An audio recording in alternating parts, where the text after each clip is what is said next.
kesimpulan, dan terakhir adalah take home message.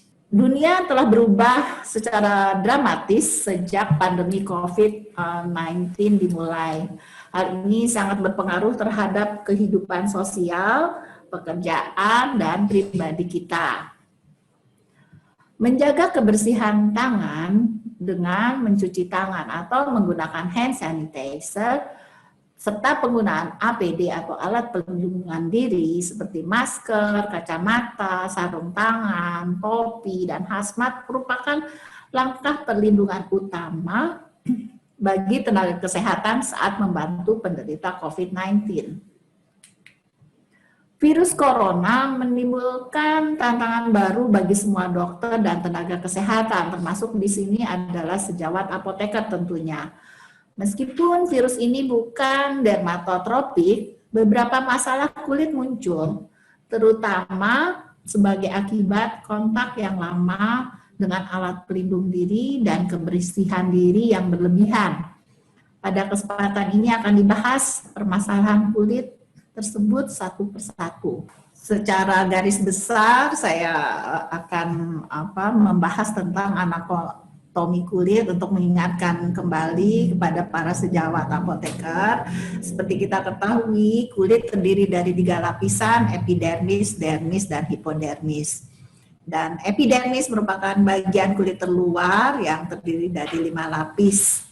Seluruh lapisan tersebut berperan dalam menjaga kulit dari intervensi bahan kimia, trauma, mikroorganisme, dan lain-lain.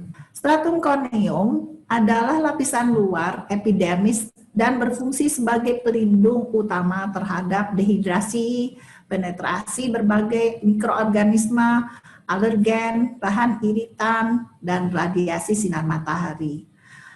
Dalam stratum corneum ini, sel-sel kulit atau kita sebut sebagai keratinosit tersusun seperti batu bata, ya, batu bata dengan lapisan lipid yang sebagai semennya. Jadi ada 2 komponen utama ya sebagai barrier kulit, yaitu sel-sel kulit dan lapisan lipid.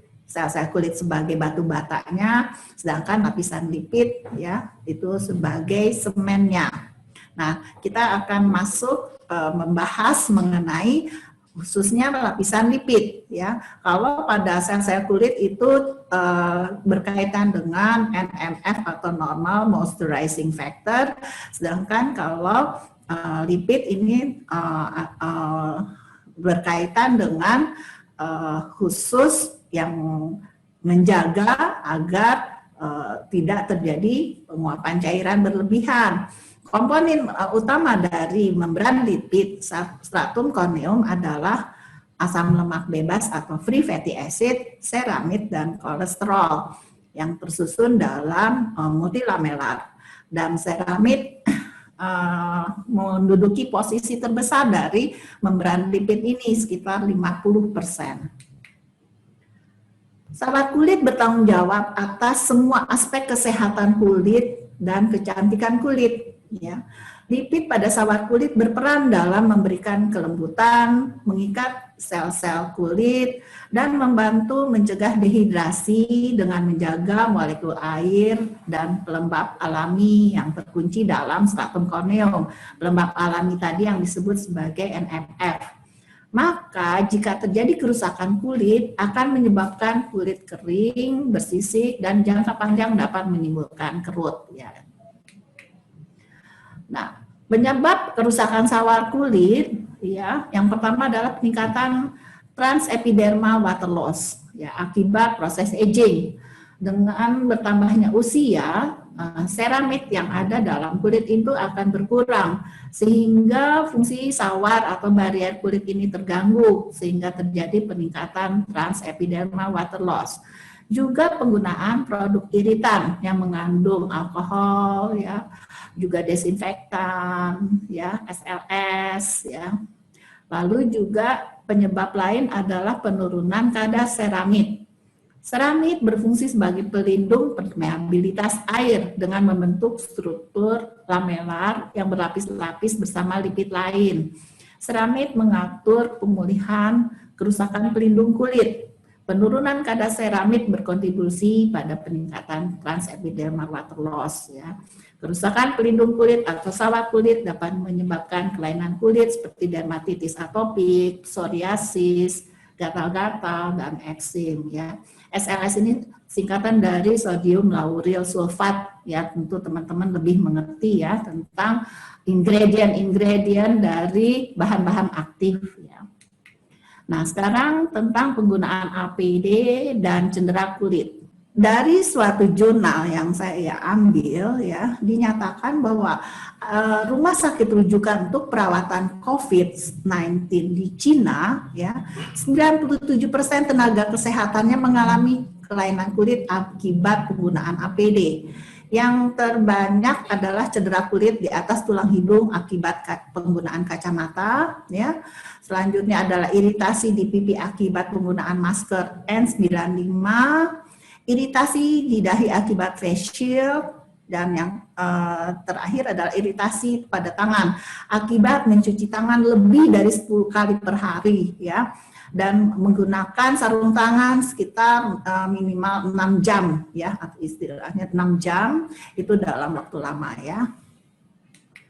Pembersihan, nah saya akan bahas secara satu persatu. Yang pertama adalah tentang pembersihan tangan ya. Cuci tangan dan atau penggunaan hand sanitizer yang terlalu berlebihan akan meningkatkan terjadinya eksim di tangan menurut jurnal American Academy of Dermatology yang diterbit pada bulan April tahun 2020 ya.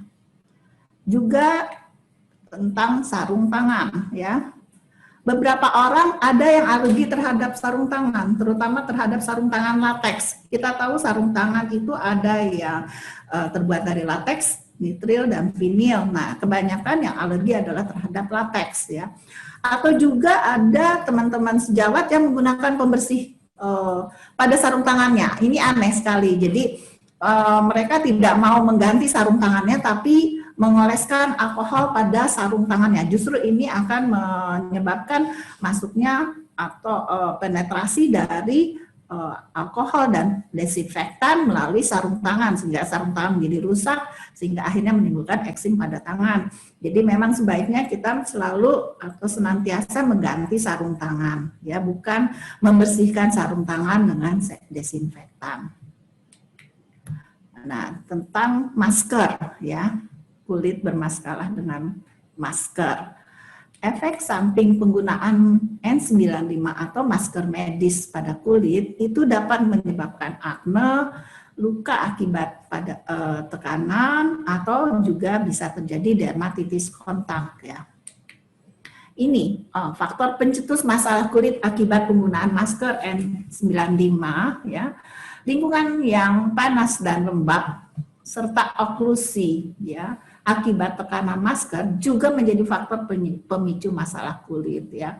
Bantalan hidung ya, tekanan pada bagian hidung dapat menyebabkan luka. Juga klip logam dapat menyebabkan dermatitis kontak akibat logam tersebut ya. Juga tali ikat yang elastis dapat menyebabkan dermatitis kontak bagi orang yang memang alergi terhadap bahan tersebut ya. Juga maskernya sendiri dapat terbuat dari kain poliprolen tanpa yang dapat yang akan menempel erat pada kulit ya, ketat, sehingga menimbulkan masalah iritasi. Jadi itu berbagai faktor dari masker N95 yang dapat menyebabkan masalah terhadap kulit ya. Ini contohnya ya, akibat dari penggunaan masker tadi terjadi luka pada bagian tekanan masker ya, atau bagian-bagian yang friksi ya, juga bisa terjadi dermatitis kontak. Yang paling sering saya jumpai adalah terjadinya akne atau jerawat ya pada area yang tertutup masker ya. Pemakaian masker jangka panjang dapat meningkatkan kekambuhan akne karena suhu dan kelembaban yang lebih tinggi pada permukaan kulit wajah yang tertutup masker. Kondisi ini disebut sebagai mask akne atau maskne. Jadi ini yang saya banyak jumpai pada praktek sehari-hari.